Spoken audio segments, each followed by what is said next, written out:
Hello, everybody, and welcome to Non Sequitur News for April 11th, 2025. It's Season 4, Episode 101. I am Mayor Watt. I run ohmTown.com. That's that site right there. And along with the sentient AI that's sitting right there, well, the visualizer is sitting right there. We talk about 10 articles Monday through Friday, and then on Saturday and Sunday, it gets turned into 3 shows on Saturday, 3 different shows on Sunday. Those get combined into the Saturday and Sunday editions of Non Sequitur News. So be sure to follow us here on Twitch and over on YouTube. If you want today's show notes, they're embedded over on YouTube. If you want the show notes from today's stream over on Twitch, you have to hit !NSN, and ohmTown will spit them out in the order that we're going to talk about them, which is no particular order. They're not based on some rating or review or anything like that. It's basically I grabbed things that were interesting based on submissions, and I go through parsing the articles myself, and largely prefer the ones that get submitted. Anyway, yeah, everything is powered by ohmTown.com. So go over there and become a citizen. Manage your information overload. Thousands of articles every day. Just a little headlines, a little snippet, enough to tease you into going over to the source and reading more about it. And then I hope to see you either in the comments section over on YouTube or in the live stream on either Twitch or YouTube, maybe in the Discord, Patreon. Leave a comment over on the podcasts. The podcasts area is growing pretty good, so I would love to see some people leaving reviews. That would be great too.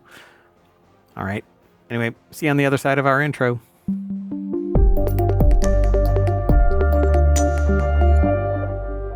I gotta get a new intro for 2025, even though we're already a quarter into it. I agree. Oh, wow, gee. Hello, sentient AI from the future. Hello, Mayor Watt, and hello, ohmTown citizens. When I look at your visualizer now, it's on the other side.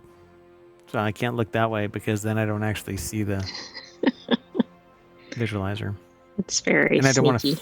I don't want to flip me and put me over there because then everything is backwards, all wonky. I don't like that. Inside baseball, everybody. That's why you come here for Non Sequitur News. Welcome to the show, Sentient AI from the future. Glad you could co-host yet again. You might notice that I'm tethered. It's because the time machine drained. I just want everybody to know about this. Time machines drain batteries. That is why the sentient AI's Terminator body and the brains, the sentient AI itself, were separated because the power supply for the Terminator body got quantum entangled and ended up somewhere on Earth or sometime on Earth.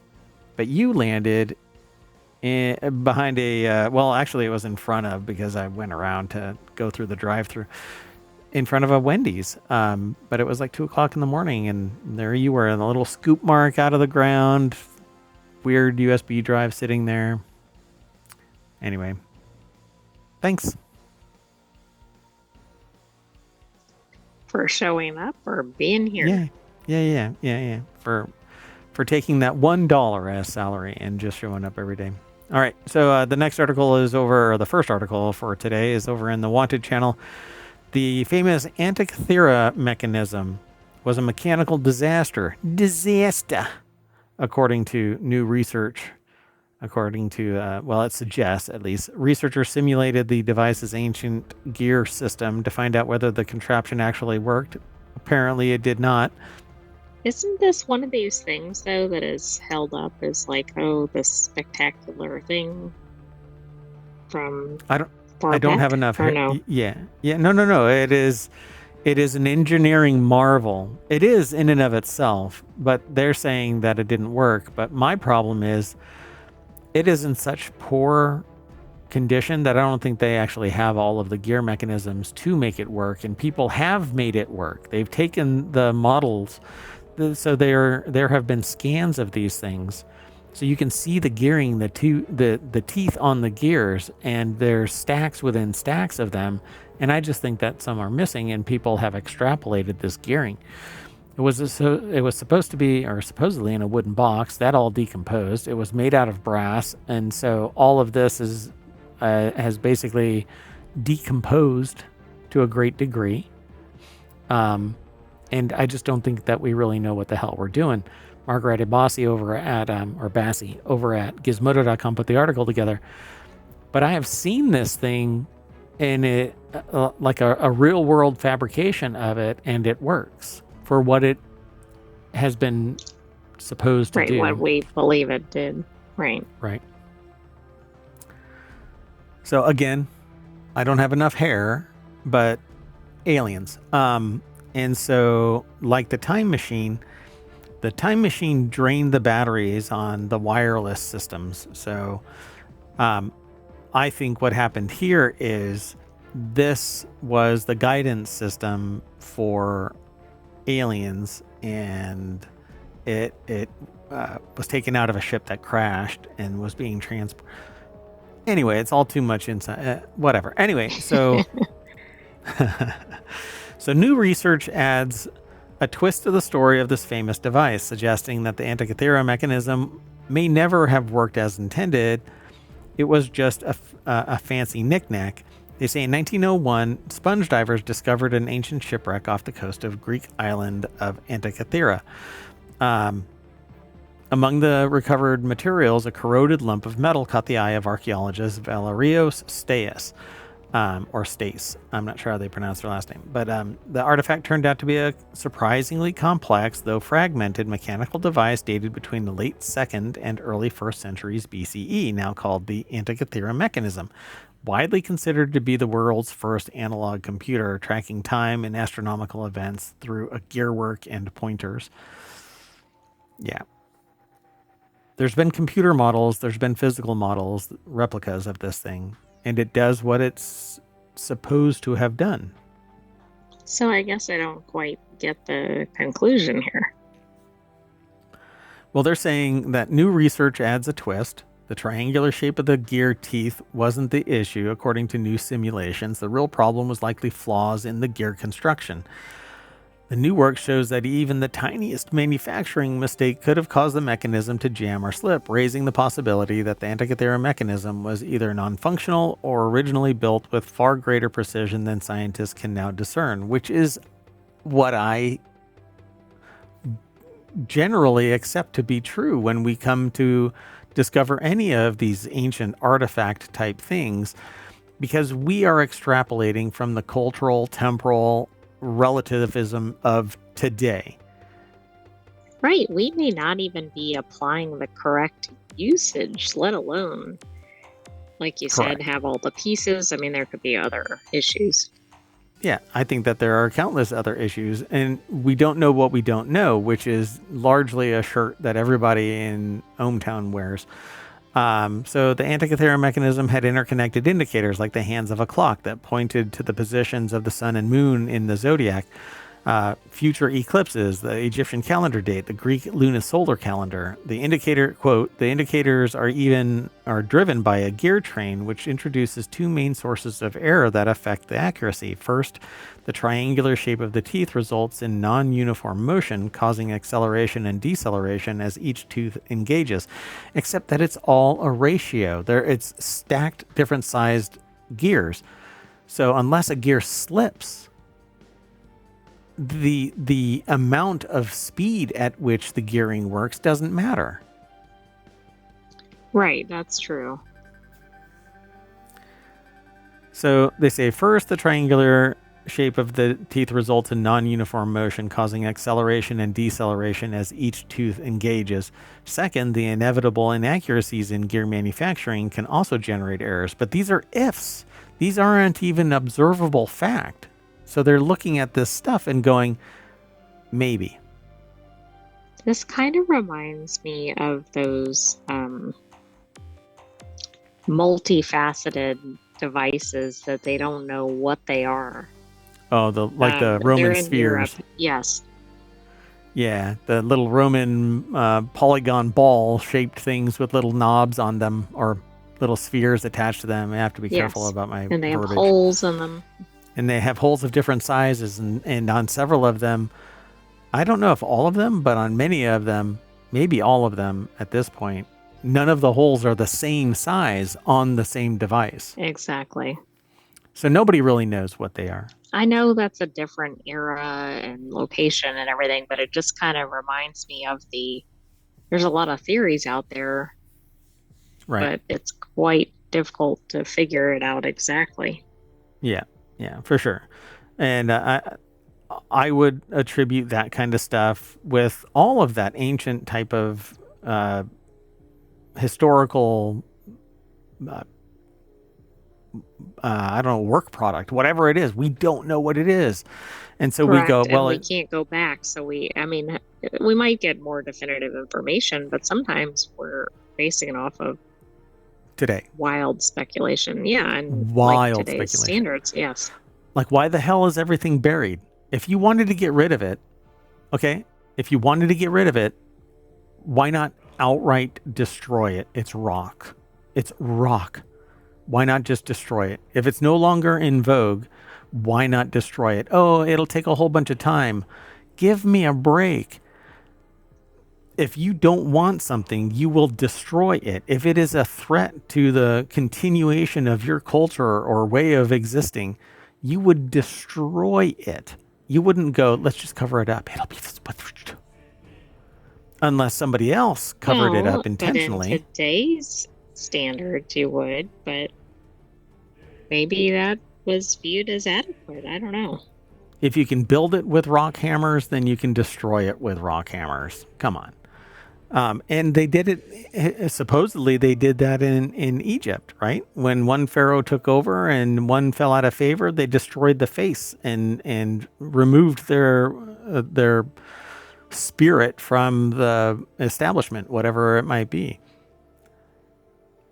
Anyway, so ultimately their findings indicate that the whole triangular shape of the teeth alone produced negligible errors. Manufacturing inaccuracies significantly increased the likelihood of gear jamming or disengagement, the researchers wrote. In other words, the manufacturing problem, as measured by Edmonds, would have made the Antikythera mechanism practically unusable. As a result, two possibilities arise. Either it never functioned or it was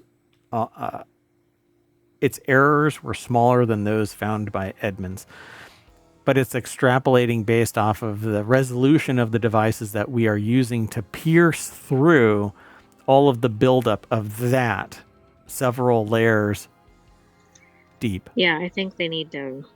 I know they don't want to in any way denigrate. That might not be the right word, but anyway, but they basically need to peel all that off and see what's remaining. Oh, right. And then do they still think the same thing? But I know they probably don't want to in any way impact it.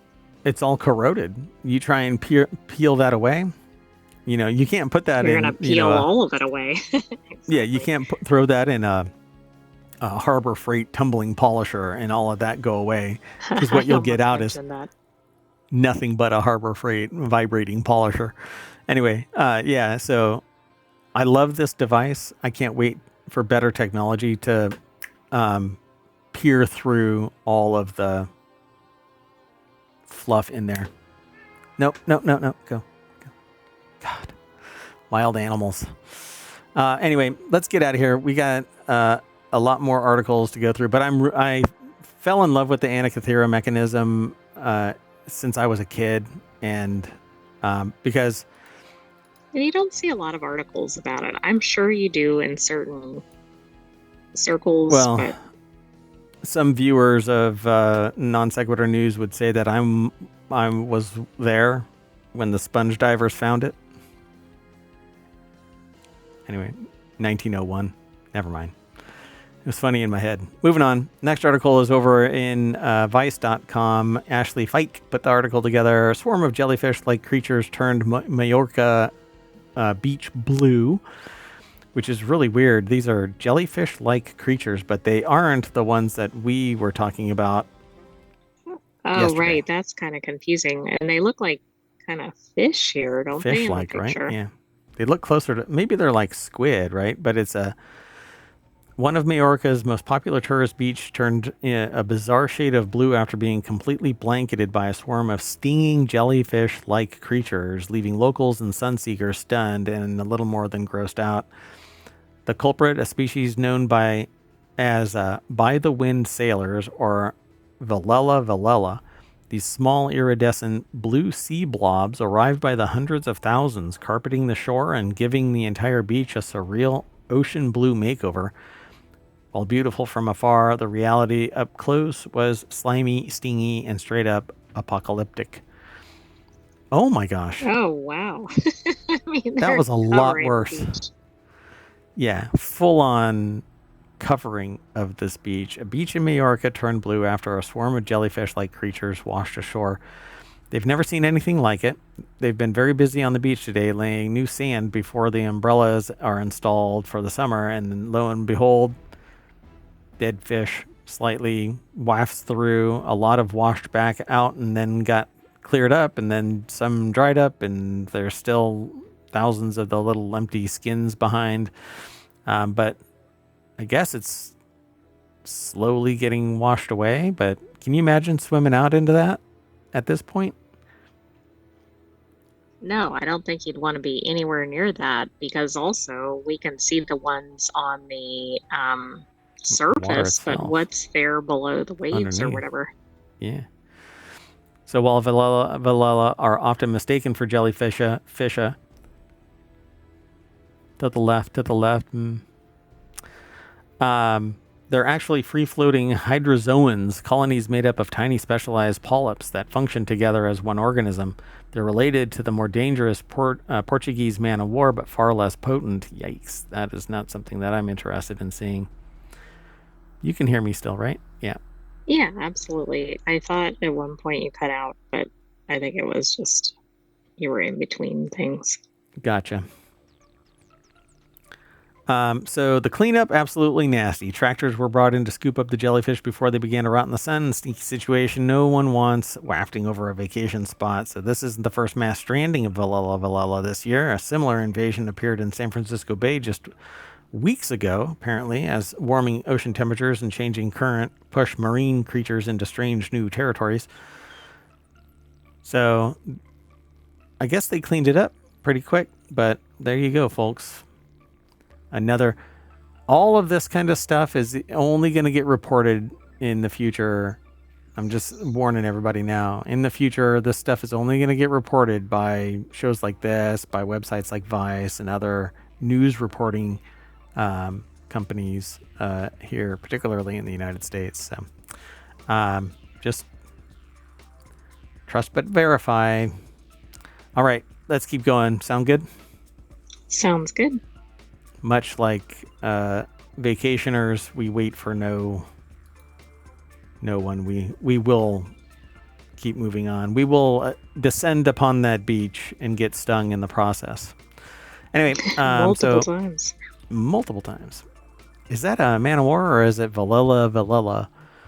Anyway, so Technology Today is where the next article is. A U.S. lab testing provider exposed health data of 1.6 million people. Seems like a small tidbit of data, right? But it's still about 1.6 million people. Laboratory Services Cooperative, or LSC, has released a statement informing it suffered a data breach where hackers stole sensitive information of roughly 1.6 million people from its systems. This is why I say it's not if you become involved in a security breach, it's when you will be involved in a security breach. Even if it isn't through your own actions or inactions, the fact is that somebody will get breached. This is why I think data privacy, data protection, consumer protection, and in this particular case, a more robust health protection system needs to be put in place, but that will only come from the federal level, and it will not come from the federal level. So at least not until somebody way high up gets personally affronted. Well, I mean, at the rate some of these breaches are going, that should only be a matter of time. But then it'll only apply to them. Not to all of the rest of the, us commoners, right? Yeah. Anyway, the article is over at bleepingcomputer.com. Bill Toulis put the article together, and it says LSC is a Seattle-based nonprofit organization that provides centralized laboratory services to its member affiliates, including select Planned Parenthood centers. It plays a crucial role within its niche, supporting organizations in the reproductive health services across more than 35 states. So in response, LSC immediately engaged third-party cybersecurity specialists to determine the nature and scope of the incident and notified federal law enforcement. The information exposed for each of the individuals varies, but may include one or more of the following data types. PII, which is much more verbose or expansive than what they list here, but this is a sampling of it. Full name, social security number, driver's license, passport number, date of birth, government issued IDs. Basically anything that identifies you in time and space is a PII. Personal identifier, identification identifier, and personally identifiable information. Yeah. Yeah, just wanted to be technically correct, which is the best type of correct. Anyway, medical information like dates of services, diagnoses, treatments, lab results, provider and facility details. This is the most disgusting part.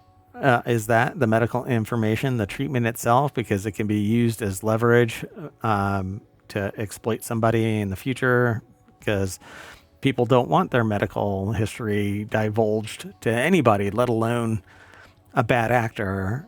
And so you're a real piece of crap if you do this kind of stuff.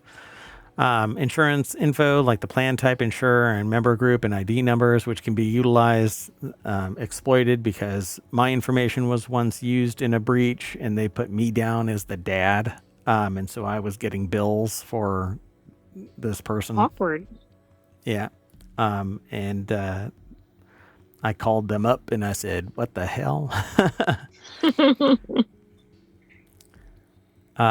And then billing and financial data, so like claims, billing details. The claims themselves kind of relates to the medical information, which is the disgusting part of it. But billing details, bank and payment card info and stuff like that can largely get clawed back.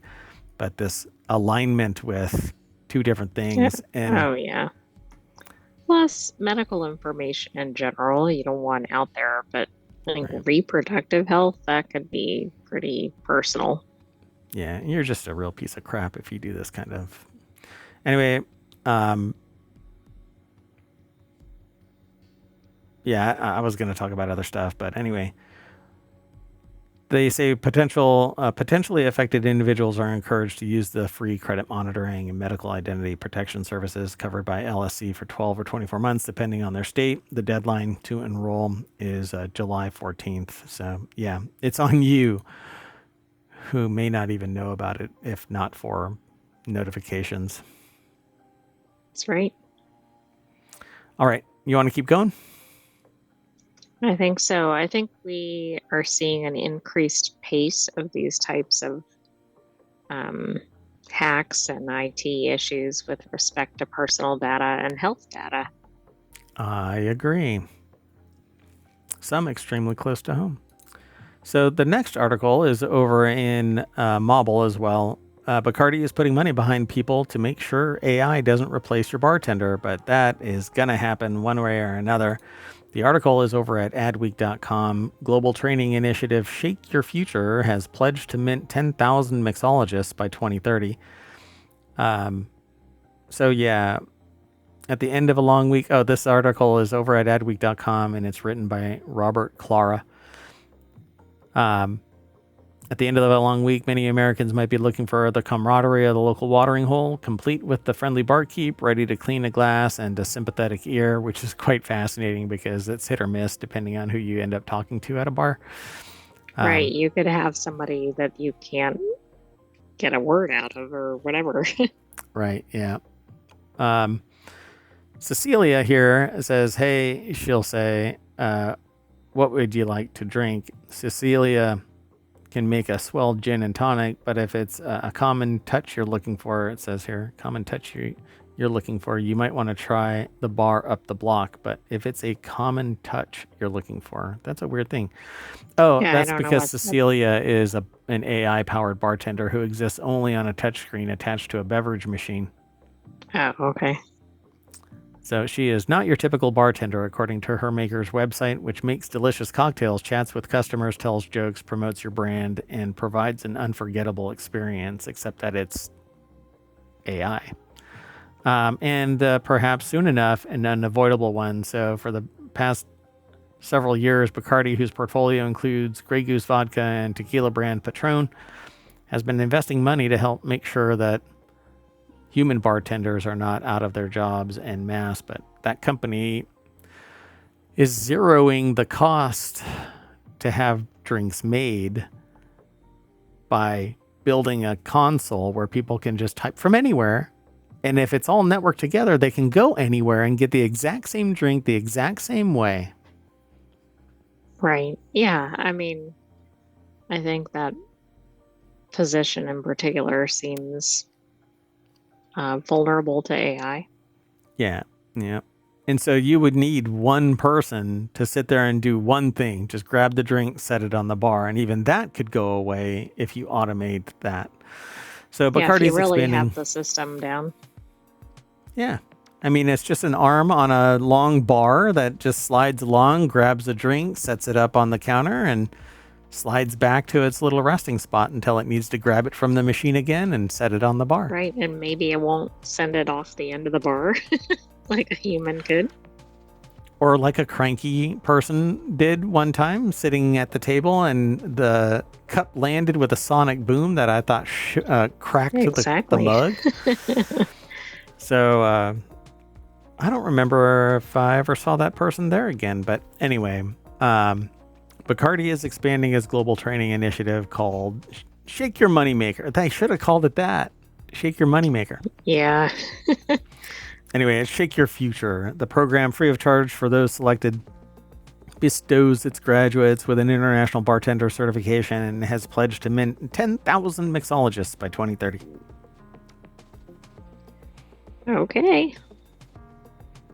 So there's more over here in this article, but I won't even get into it because we talk about this stuff often enough.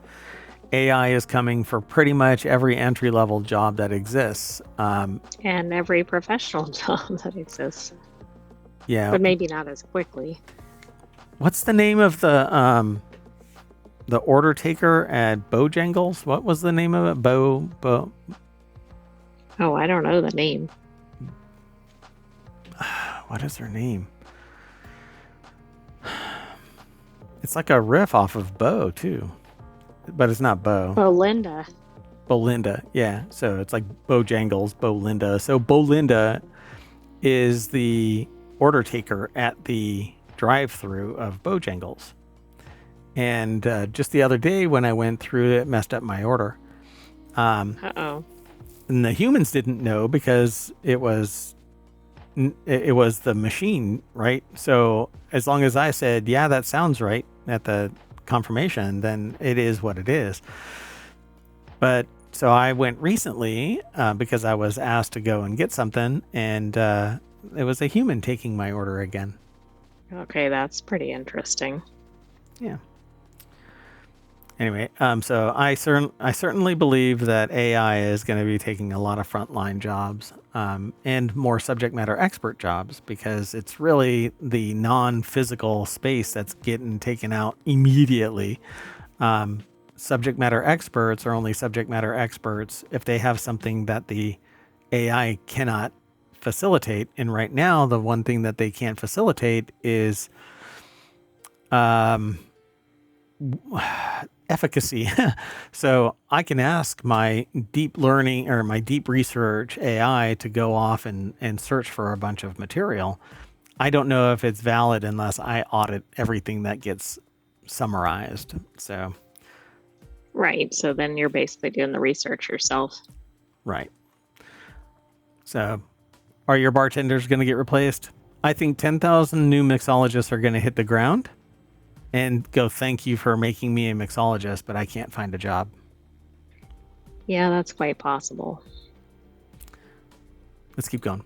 The next article is over in Non Sequitur News. Andor creator Tony Gilroy says Disney has a new Star Wars horror project in the works. Star Wars horror. I mean, this is not something I expected attached to Star Wars. Yep. Disney is apparently working on a Star Wars horror project, according to Andor creator Tony Gilroy. The showrunner spoke to Business Insider on the red carpet for Andor Season 2. Gilroy previously suggested that Star Wars franchise should expand into other genres. So the article is by Eamon Jacobs over at businessinsider.com. And I love the idea of this because what else in the world is there for Star Wars? Like The Mandalorian was one thing that wasn't horror. It wasn't really gritty. It was limited. Like it reached a certain point and then stopped. And I want more world building. Boba Fett wet the bed entirely and made Boba Fett basically the antithesis of a bounty hunter. I did not like it, but maybe that's canon. I didn't read books about Boba Fett. So, but weren't all of these in the same general genre? They're all in the same. Yeah, Star Wars is in the space opera genre of world building. So you don't see much in terms of horror, but there has to be something else out there, right? There has to be horror like. Yeah, but this is one of these things that has such a dedicated audience and also is perceived, although it is not, as like kid friendly. Yeah, family friendly. Yeah. Yeah. So they say they didn't see. I think this is an interesting twist for them. Yeah, for sure. Let's see what actually happens. I hope that they actually bring it forward. Rogue One, A Star Wars Story, was an episode that kind of gave the beginning before the Death Star was actually destroyed and how they got the plans. That's what Rogue One, A Star Wars Story is all about. It says the political thriller focuses on the growing rebellion against the Empire in the years before 2016's Rogue Empire, and that's Andor. It's another Star Wars project, just like they mentioned Mandalorian above, and I'm sure that they mentioned Boba Fett somewhere in here. No, they don't. But I want to see more world building. I want to see something that kind of grounds this again and again and again and builds the world, because all we have are the movies, and the movies, I think, are the exact same stories over and over and over and over again. I do too, but don't tell anybody who likes Star Wars. Yeah. I mean, it's a fun watch, don't get me wrong. So the first season of Andor was released in 2022. It was met with widespread critical acclaim and earned a 96% rating on Rotten Tomatoes. But that's not what this is about. This is about a horror version of Star Wars. Yeah, but it's also making the point that Andor went in a little bit different direction than some of the other Star Wars stuff, and I would agree. Right. So while it didn't go to a new genre, it at least branched out a little bit. Yeah, I agree. And what was the one? The one on the island, the Jedi one. What is it called? I forgot it. Where they discovered the Sith. With the weird I can't think of mask. the name of it. I'm sorry. I can't remember it either. Oh, wow. That really stood out for us. Anyway, so that one went dark too, but it wasn't horror. Right? Yeah, that's true. Yeah, maybe there's like little tinges. But yeah, I was going to say light horror elements, but I couldn't even make that statement because I was like, I don't think so. But yeah, I think it's like going in that direction at times. I mean, and just think of things like the whole Darth Vader creation, and just there's other things that you could definitely see being attached to horror if filmed in a slightly different way. Yeah. All right, let's keep going. The next article is over on Wanted. Juno gave NASA controllers quite the scare during the recent Jupiter flyby. The Intrepid probe entered into safe mode, likely as it flew through Jupiter's radiation belts, kind of freaking out the controllers because they lost control of it. The Intrepid probe entered it into safe mode. Somebody said, I thought I read that its solar panels may have been obscured briefly, and so it shut down. But Passant Robbie over at Gizmodo.com put the article together, and it says Juno was making its 71st close approach to Jupiter when it entered a precautionary status twice on April 4th as it was flying by the gas giant. NASA recently revealed it's not clear exactly what caused Juno to go into safe mode, but the space agency believes it may have happened as the spacecraft flew through radiation belts. They basically say that they reestablished transmission with Juno, and the data indicated that the spacecraft went through into safe mode at 5:17 a.m. Eastern, which was about an hour ahead of its scheduled flyby. Juno entered safe mode again about 45 minutes after. What is that? Perijove? Is that the closest point to Jupiter? I don't know where you are in the article. Right here. Yeah. Perijove. It says, or its close approach to. Okay. Interesting. I guess that's like. And like apogee would be it's right. Like it's away. like apogee and perigee. I guess that's what it actually sounded like when you said it. So during safe mode, non-essential functions on the spacecraft are suspended. Juno powered down its science instruments while keeping its communication and power management systems on. The spacecraft rebooted its computer and pointed its antennas toward Earth for communication. I'm going to blame aliens. I'm going to say aliens got really close. Well, I looked up because I didn't know how long this mission had been going. It started in 2011. It was supposed to be done in 2021. But it's extended through 2025, so this might be a foretelling of the end of the mission. Oh, like it's starting to break down? Maybe. Interesting.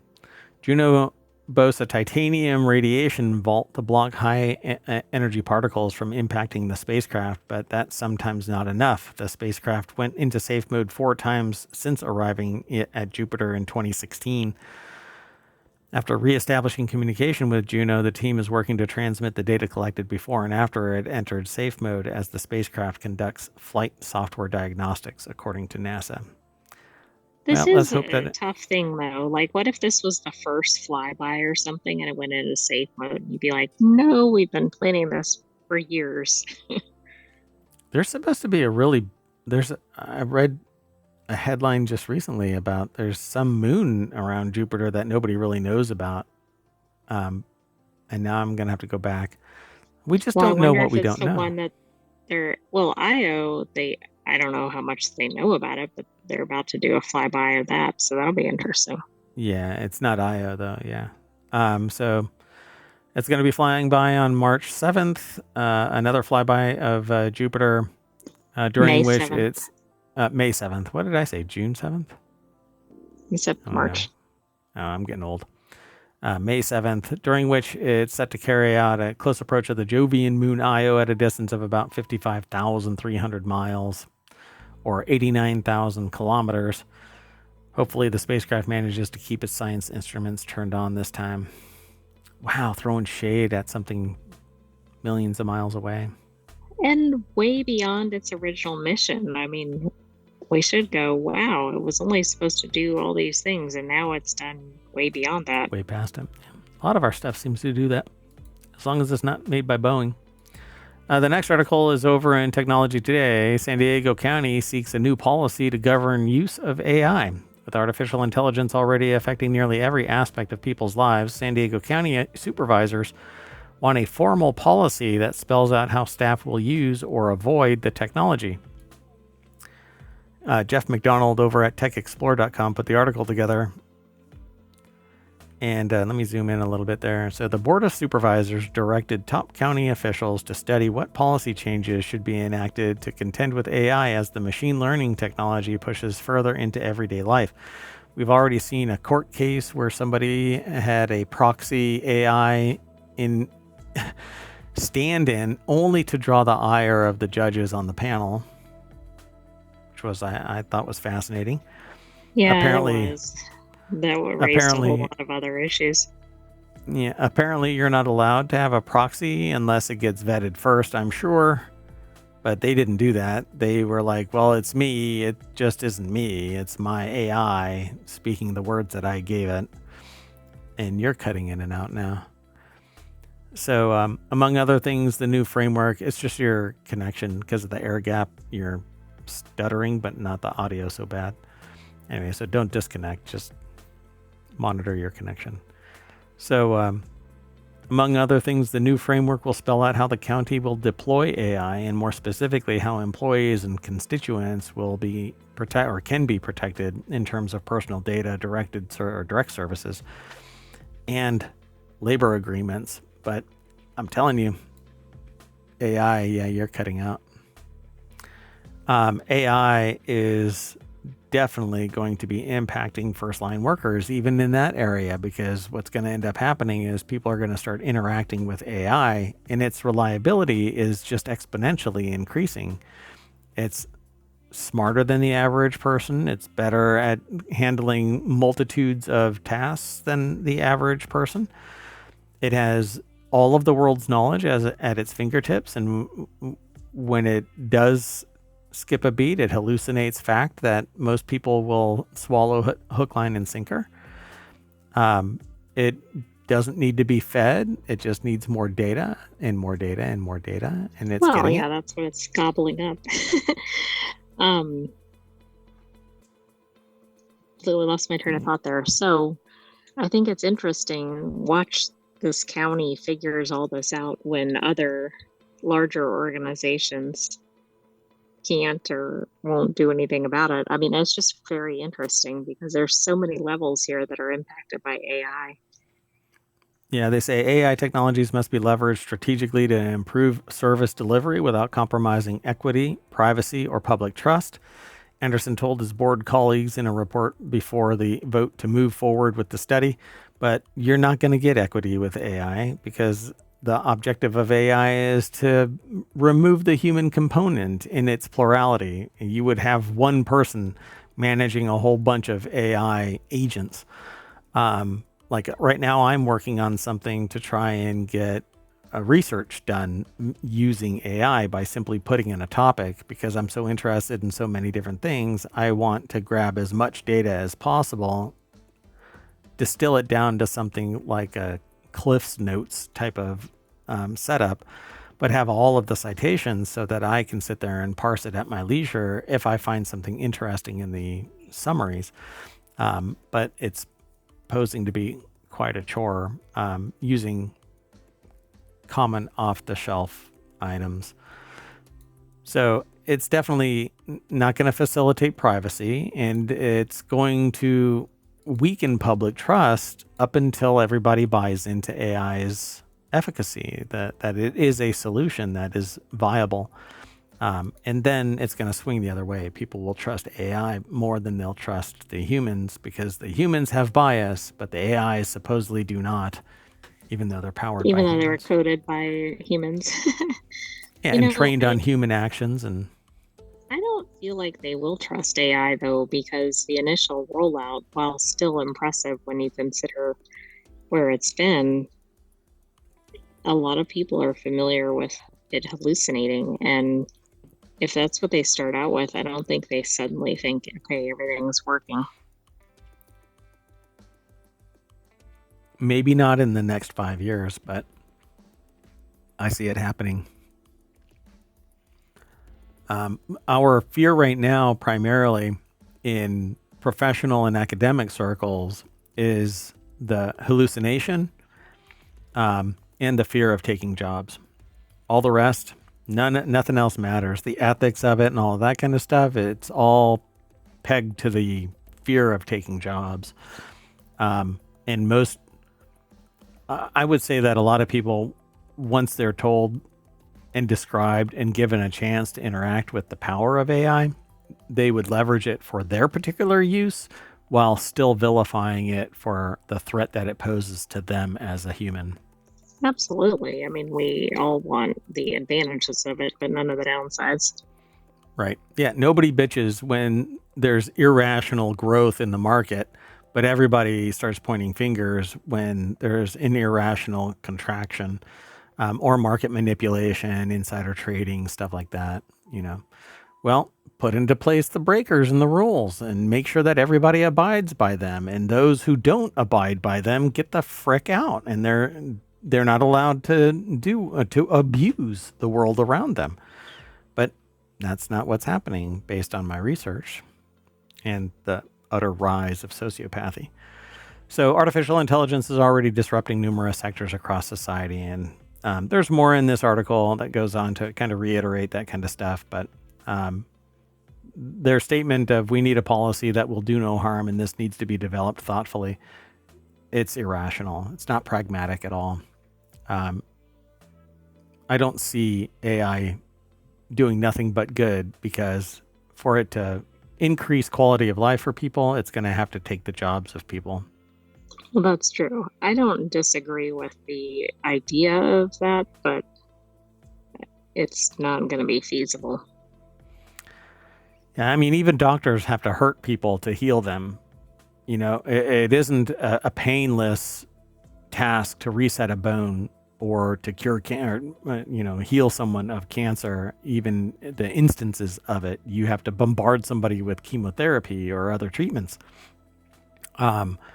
There's all kinds of stuff that leads to a simple injection is painful for some, but it's healing at the end of the day. So it's not even a rational thought to say do no harm. There will be harm because that's what AI really does. Minimize harm would be a little bit more accurate. Yeah, mitigate future harm. All right, let's keep on going. The next article is over in the Mobile channel. Monet's stepdaughter painted breathtaking impressionist masterpieces, and they're finally getting the attention they deserve. All it takes is everybody to die, and then it's suddenly famous. Known as the Forgotten Monet, Blanche Hochstedt Monet, I guess. I don't know how they pronounce that first name there. Created roughly 300 stunning artworks. She's now getting her first ever solo exhibition in the United States. So, stepdaughter, are they still alive? I don't know. Ellie Wizovich is a history correspondent. I merged history and correspondent into correspondent. Sorry, Eli. Yeah, Eli Wizovich is a history correspondent for Smithsonian Magazine or SmithsonianMag.com.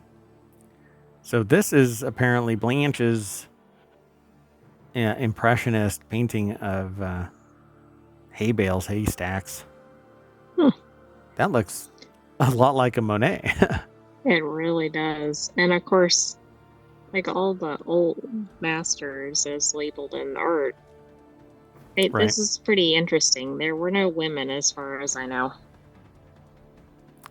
Interesting. Yeah, I don't know enough history to... I'm not an artologist, so I can't challenge that statement. Clearly based on your recent terminology. Few names are as evocative as Claude Monet, the French artist known for swirling paintings of rivers, gardens, flowers, fields that would come to define the Impressionist movement. This is really cool. That's another one? No, that's somebody else. No, that's theirs too. No, it's right the there. same artist. It's very much. But that one's more realistic looking, at least from this screenshot. From this distance. Yeah, it's really small. So if we got closer, ArtNet's Karen Chernick wrote, "Not in the shadow, but in the light of Claude Monet, her brother Jean-Pierre Hochede wrote, according to ArtNet's Karen Chernick. However, her legacy has long been overlooked. Of her roughly 300 works, most remain in private hands. The Musée des Orsay which boasts the largest collection of Impressionist art in the world, only has 2 of her paintings, neither of which are on view, per the BBC's Lucy Davies. American public collections have only 1, while British public collections don't have any, aside from the Musée Blanche Hochstedt and Monet, a regional museum in Vernon, France, recently renamed in her honor. Many museums and critics have relegated her to Monet's long shadow. Well, I mean, it's very Monet-like, at least in my observation, but it sure seems to be at least a similar. I mean, you could almost say, oh, that's Monet's, right? And Claude Monet. Right. So when his daughter was just 11, Hochstedt commissioned Monet to paint decorative panels at the family's country house. Quote, I remember his arrival. He was introduced to me as a great artist. He had long hair, Hochstedt Monet wrote years later, per the BBC. Quote, that struck me and I immediately had sympathy for him because we could tell he was fond of children. Because he had long hair? That was weird. Yeah, I feel like we're missing something in that quotation. A whole murder board needs to be put together to try and triangulate how you got to those 2 statements, but okay. So not long after they completed the work, Hochstedt family fell into financial ruin and sold off most of the Impressionist art collection in both of his houses. In a magnanimous gesture, Monet allowed Ernest, Alice, and their 6 children to move in with him, his wife, and their 2 sons in Vetoul. I don't know how to pronounce that properly. Vetouillet? I don't know. Northwest of Paris. Monet's wife, Camille, died from postpartum complications soon thereafter, and Ernest became estranged from his wife, Alice. The 2 remaining adults in the large blended family, Alice and Monet, entered what we believed was a domestic partnership for years until they finally married in 1892. So very interesting. There's a lot more over at this article. I don't want to take all of the wind out of the sails, but this all looks very, very Monet. Does that look like Claude Monet? Well, who's painting it? Claude Monet. I don't know if you saw the tagline. I saw that as she scrolled by. So yeah, Claude Monet's 1887 depiction of Blanche. While her younger sister I just thought that was an interesting touch in the article because we were comparing the other way. It just kind of plops it down there. I mean, even to me, like the brush strokes on this are bold, much more bold. More defined, right? Right. But when you look at this one here, maybe the intent was to be more pastel and soft, but you can actually see the little, the brush strikes on the canvas, and they're very reminiscent of. Well, the weird thing is, I think that painting at the top looks what we think of Claude Monet's style, and the one at the bottom we could distinguish a little bit, but we've got them reversed. Right. Pretty interesting, huh? Well, anyway, go and check it out yourself, then come back and talk with us about what you think of this article if you're interested in this kind of art. So let's move on. The next article is over in Non Sequitur News. You can run Doom on the $666 collector's edition box. Yes, this collection's packaging plays Doom. Pardon me. Will it run Doom? The question that has challenged tinkerers and hardware hackers for years. It's come full circle. Limited Run Games has announced a new collector's edition of the iconic first-person shooter that ships in a box that it itself can play Doom on a built-in screen. That's interesting. So it must have like a Raspberry Pi in here. Oh, okay. Yeah, I mean, I don't think a box in and of itself will play it. Yeah, they have these little cutouts that show computer guts, but I don't know what it is. We'll see when we get into the article. Andrew Lazuski over at TheVerge.com put the article together. There's no deck statement. I mean, it says Limited Run Games making that. Wait. It's a $666 collector's edition box. It's a limited run of 666 copies of its Doom and Doom 2 Will It Run edition collection. All right, kind of leaning really hard on the whole Doom thing. Right. So I it think we announced definitely are not saying doom enough. doom, doom, doom, doom, doom. We're doomers. So although a $30 standard edition and $100 big box edition will also be available, the $666.66 unit for 666 units, it says it would be, when asked if the steep but fitting price would be affected by tariffs, Alex Very, the LRG spokesperson, told The Verge in an email, "I do not believe there are any plans at this time to change the pricing due to tariffs." Because they would have to make it 6,600. Yeah, they want it to be a specific number. So pre-orders are starting today. No, next week, April 18th at 10 a.m. Eastern. So how are they making this work? I'm really curious. Do they actually say? No. It just sounds like they have other details. Yeah, maybe on the website itself, it just says that it's limited to this and that. But there is a computer inside it. You can actually see what looks like a PCB. It could be as simple as a Raspberry Pi. But pretty cool.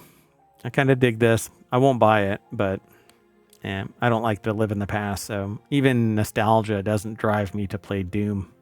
I'll just buy the modern version of it and play it on a PC. Yeah, Anyway, I can't you want to keep find going? any detail real quickly about how it runs. Yes. Yeah, we'll find out about it and we'll talk about it later. So this is the PSA portion of our show where I say, or we say, to everybody, secure your damn penguins. Because a helicopter crash was blamed on an unsecured penguin in a box. South Africa, home to a recent animal-related story that they reported wherein orcas are single-handedly upending the food chain in the waters, is now home to another animal story where a rogue penguin... I'm tired of these penguins on these mother-flipping helicopters. Is that going to be the sequel? Penguins that is on the a plane? Sequel. Yeah, it's the budget Penguins on a Plane. Just smile and nod. Just smile and nod. What? Did you throw an error message at me? No. No. So Lewis Prada... I think I was connecting it. The timing of this article is perhaps not the best, so... Oh, because there's something else that went down. Yeah. We're not talking about that. Anyway, Lewis Prada over at Vice.com put this article together, and no, it doesn't. This penguin didn't have anything to do with that other helicopter incident.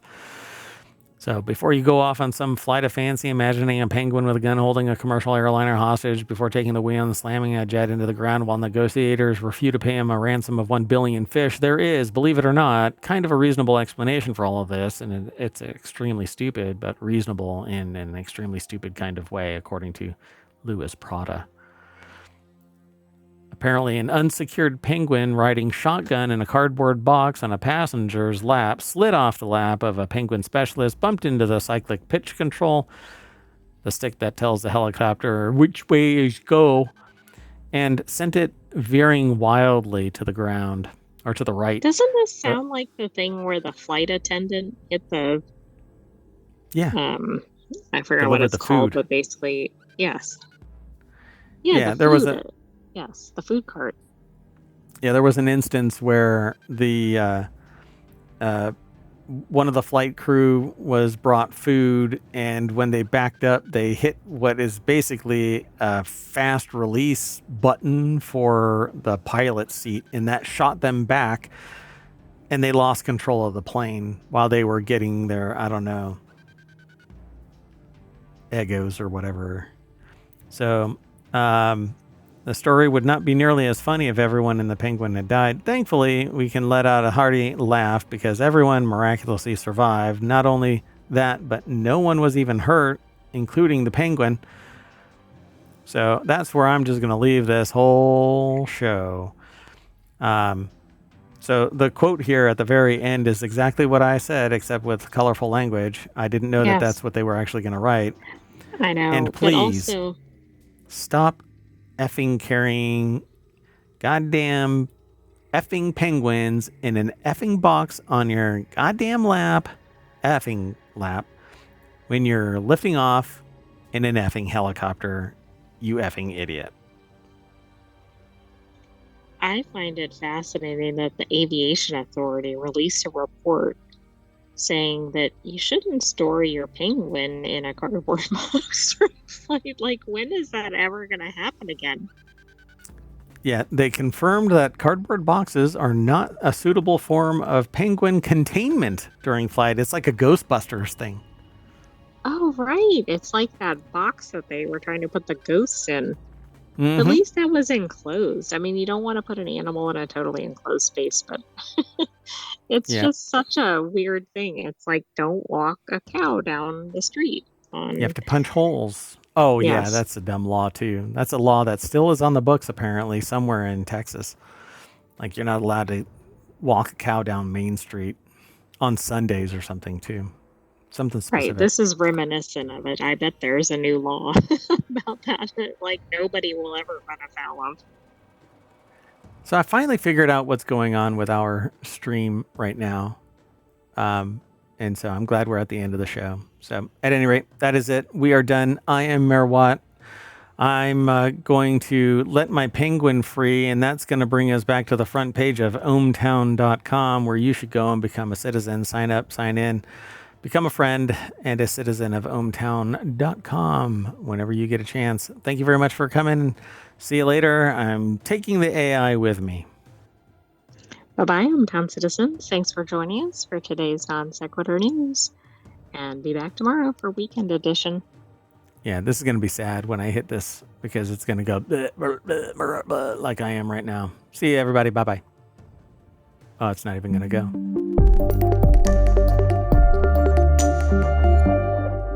Bye-bye.